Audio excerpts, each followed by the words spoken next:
హిజ్కియా విని తన బట్టలు చింపుకొని గోనె పట్ట పట్టుకొని యెహోవా మందిరమునకు పోయి, ఆమేన్, యెహోవా మందిరమునకు పోయి, ఇది బాగా అండర్లైన్ చేసుకోండి, గృహ నిర్వాహకుడగు ఎల్యాకీమును శాస్త్రియగు షబ్నాను యాజకులలో పెద్దలను ఆమోజు కుమారుడును ప్రవక్త అయిన యెషయా యుద్ధకు పంపెను. నెక్స్ట్ పని, మొదట దేవుని ఆలయం, ఫస్ట్ దేవుని ఆలయము, రెండవ పని ప్రవక్త యుద్ధకు. వీరు గోనెపట్ట పట్టుకొనిన వారై అతని యొద్దకు వచ్చి అతనితో ఇట్లనిరి, హిజ్కియా సెలవిచ్చినదేమనగా, ఈ దినమున శ్రమయు శిక్షయు దూషణయు గల దినము, పిల్లలు పుట్టవచ్చిరి గాని కనుటకు శక్తి చాలదు, జీవము గల దేవుని దూషించుటకై అశ్షూరు రాజైన తన యజమానుని చేత పంపబడిన రబ్షాకే పలికిన మాటలు నీ దేవుడైన యెహోవా ఒకవేళ ఆలకించి, నీ దేవుడైన యెహోవాకు వినబడి ఉన్న ఆ మాటలను బట్టి ఆయన అశ్షూరు రాజును గద్దించునేమో, కాబట్టి నిలిచిన శేషము కొరకు నువ్వు హెచ్చుగా ప్రార్థన చేయుము. హిజ్కియాకి ఆపద వచ్చినప్పుడు ఆ ఆపదకి ఆయన ఎలాగ రెస్పాండ్ అవుతున్నాడంటే, మొట్టమొదట ఆయన ఎక్కడికి వెళ్ళాడు?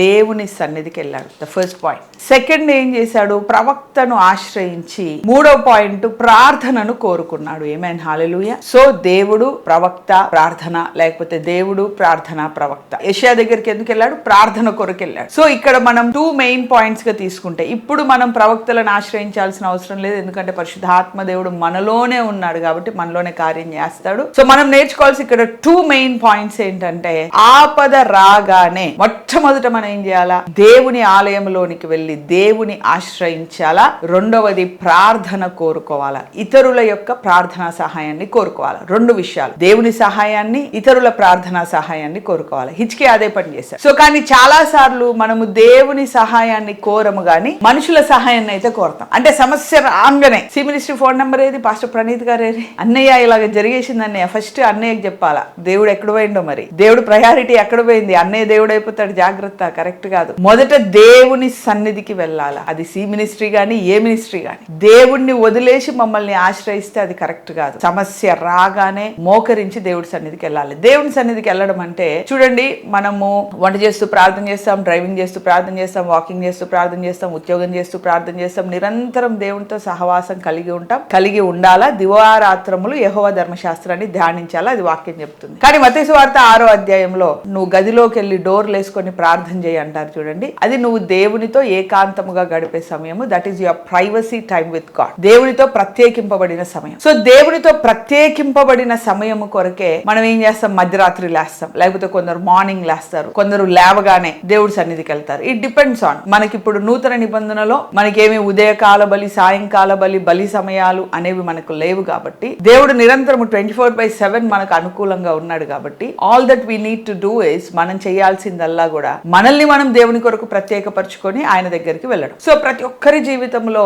దేవుని కొరకు ప్రత్యేకింపబడే ఒక స్థలము అనేది మీ జీవితాల్లో ఉండాలి. సో అది బాల్కనీ కావచ్చు, బెడ్రూమ్ కావచ్చు, హాల్ కావచ్చు, లేకపోతే కొందరు ప్రేయర్ రూమ్ అని కట్టుకుంటారు, ప్రేయర్ రూమ్ కావచ్చు. నువ్వు అక్కడికి వెళ్ళి కూర్చొని ప్రార్థన చేస్తున్నావు అంటే దేవుడితో సమయం గలుపుతున్నావు. అది నీ ఏకాంతమైన సమయం. That is your special time, special place for God. అలాంటిది ఖచ్చితంగా మన జీవితాల్లో ఉండాలి. సో కొందరు ఏం చేస్తారంటే, ఆ స్పెషల్ టైం, స్పెషల్ ప్లేస్ పెట్టుకుంటారు, 24 hours దేవుడితో మాట్లాడరు. కొందరు 24 hours దేవుడితో మాట్లాడతారు, ఇలాంటి స్పెషల్ టైం పెట్టుకోరు. 2 ఇంపార్టెంట్. ఈ 2 కూడా ప్రత్యేకమైన సమయాలు దేవుడి కొరకు పెట్టాలి. సో అలాగా హిజ్కియా ఏం చేశాడంటే, తన మీదకి ఆపద రాగానే ఆ యొక్క సన్నిధికి, తను దేవుని కొరకు ప్రత్యేకించుకున్న ఒక స్థలం ఏదైతే ఉందో ఆ స్థలానికి వెళ్ళి ప్రార్థించాడు. ప్రార్థించిన తర్వాత ఆయనకు మైండ్ లోకి ఐజయా వచ్చాడు, యెషయా వచ్చాడు. అంటే బహుశా పరిశుద్ధాత్మ దేవుడు ఆయనను ప్రేరేపించుంటాడు. సో కాబట్టి యెషయా దగ్గరికి ప్రార్థనా సహాయం కొరకు పంపాడు. మన మీదకి ఆపద రాగానే మనుషులను ఆశ్రయించడానికంటే ముందు, మినిస్ట్రీస్ ని ఆశ్రయించడానికంటే ముందు, పాస్టర్లను ఆశ్రయించడానికంటే ముందు దేవుణ్ణి ఆశ్రయించాలా. దేవుణ్ణి ఆశ్రయించి ఆయన సన్నిధిలో మొరపెడుతున్నప్పుడు దేవుడు మనకిచ్చిన సూచనలను బట్టి మనుషుల యొద్దకు వెళ్తే, దేవుడి యొక్క కృపా కనికరములను బట్టి, నడిపింపును బట్టి ఆ వ్యక్తుల ద్వారా మనకు సమాధానము గాని, లేకపోతే ఆ సమస్యకు పరిష్కారము గాని దొరుకుతుంది. కానీ ఇక్కడ మన ఫోకస్ ఏంటంటే, సమస్య రాకమునుపే దేవుడి దగ్గర సమాధానం ఉంది. ఓ మొరపెట్టి గోజాడక మునుపే యెషయా దగ్గర సమాధానం ఉంది. ప్రార్థన రాగానే ఏడుపు కంటే ముందు హిజ్కియా దగ్గర దేవుని సన్నిధి ఉంది. ఆమేన్. Are you getting? అంటే సమస్య రాగానే పరిగెత్తడానికి దేవుడి సన్నిధి నీ దగ్గర ఉందా? మీ ఇంట్లో ఉందా? ఈ ఇంట్లో గేమ్స్, ఆ ఇంట్లో ప్రోగ్రామ్స్, అవతల ఇంట్లో టీవీ రూమ్, ఇంకో ఇంట్లో హోమ్ థియేటర్, ఇంకో ఇంట్లో బార్, ఇంకో రూమ్ లో ఇవన్నీ ఉన్నాయి. దేవుని సన్నిధి ఎక్కడుంది? నీ ఇంట్లో దేవుని సన్నిధి ఉందా? పరిగెత్తే స్థలం ఉందా? నువ్వు మోకరించే స్థలం ఉందా? నువ్వు ప్రార్థించే స్థలం ఉందా? దేవుని కొరకు ప్రత్యేకించుకున్న సమయము, స్థలం ఉందా? అది ఏదైనా కావచ్చు. నేను ఒకసారి చెప్పాను అనుకుంటే, బాల్కనీలో కూర్చుంటే ఒక చిన్న ప్లేస్ ఉంటుంది, అక్కడ నా చైర్ వేసుకొని కూర్చుంటా, అయిపోయింది కదా, దేవుడు సమాధానం ఇచ్చినట్టే. సన్నిధి, నేను ఏర్పాటు చేసుకున్న సన్నిధి ఒక స్థలం. నువ్వు మోకరించే స్థలం ఉందా? నువ్వు ప్రార్థించే స్థలం ఉందా? దేవునితో సంభాషించే స్థలం ఉందా? అలాంటి స్థలము నీ జీవితంలో, నీ ఇంట్లో నువ్వు ఏర్పాటు చేసుకున్నావా? నీకు సమస్య రాగానే ఆ సన్నిధికి పరిగెత్తాలా? నీ గురించి ప్రార్థించే వాళ్ళు ఉన్నారా? వెంటనే నీ గురించి ప్రార్థించే వాళ్ళకి సమాచారము పంపాలా. దేవుడు ఏదో ఆలోచించి ప్రణాళిక చేస్తాడని నువ్వు అనుకోవద్దు. హిజ్కియా అనుకున్నాడు, మేబీ దేవుడు చూసి ఆలోచించి చేస్తాడేమో అనుకున్నాడు. అప్పట్లో పాత నిబంధన కాలంలో ఆత్మ గ్రహింపు అంత లేదు కాబట్టి అలాగ అనుకున్నాడు. కానీ దేవుడు సమస్య రాక మునిపే సమాధానమును సిద్ధపరిచిన దేవుడు. ఏమేన్. సో మన జీవితంలోనికి సమస్య రాగానే సన్నిధికి పరిగెత్తాలా, ప్రార్థన అవసరతను కోరాలా. ఏమేన్. ఈ రెండు విషయాలు గనక మనం చేయగలిగితే దేవుడి దగ్గర ఆల్రెడీ సమాధానం ఉంది. ఆ సమాధానాన్ని ఆయన మన దగ్గరికి పంపిస్తాడు. కన్క్లూజన్ ఏంటంటే, నీ మీదకి ఉపద్రవం రాగానే నీ ఇంట్లో ఒక సన్నిధి ఉండాలా, నీ వ్యక్తిగత జీవితంలో ఒక సన్నిధి ఉండాలి. అక్కడికి వెళ్ళి నేను పరిగెత్తి ప్రార్థించాలని అంటే, అక్కడికి వెళ్ళి పరిగెత్తి ప్రార్థించాలి అని అంటే అదే స్థలం అని కాదు. పోనీ నువ్వు హైదరాబాద్ లో ఉన్నప్పుడు నీకు ఉపద్రవం వచ్చింది, మీ ఊరేమో వైజాగ్ లో ఉంది, మరి హైదరాబాద్ నుంచి వైజాగ్ వచ్చి ఆ బాల్కనీలో చేరేసుకొని ప్రార్థించాలా? అలాగే కాదు. మనం కన్వెన్షన్ లో బలిపీఠం అని కట్టుకున్నాం. బలిపీఠం, మన జీవితంలో ఒక బలిపీఠం ఉండాలి. అంటే మన జీవితంలో ఒక సన్నిధి అనేది ఉండాలి. నేను గనక ఇలాగ ప్రార్థిస్తే నా దేవుడు సమాధానం ఇస్తాడనే ఒక సన్నిధిని మనం మోస్తుండాలా. మనం ఇంట్లో ఉంటే మన ఇంట్లో ఒక సన్నిధికి సంబంధించిన స్థలాన్ని ఏర్పరచుకోవడం మంచిది. కానీ మన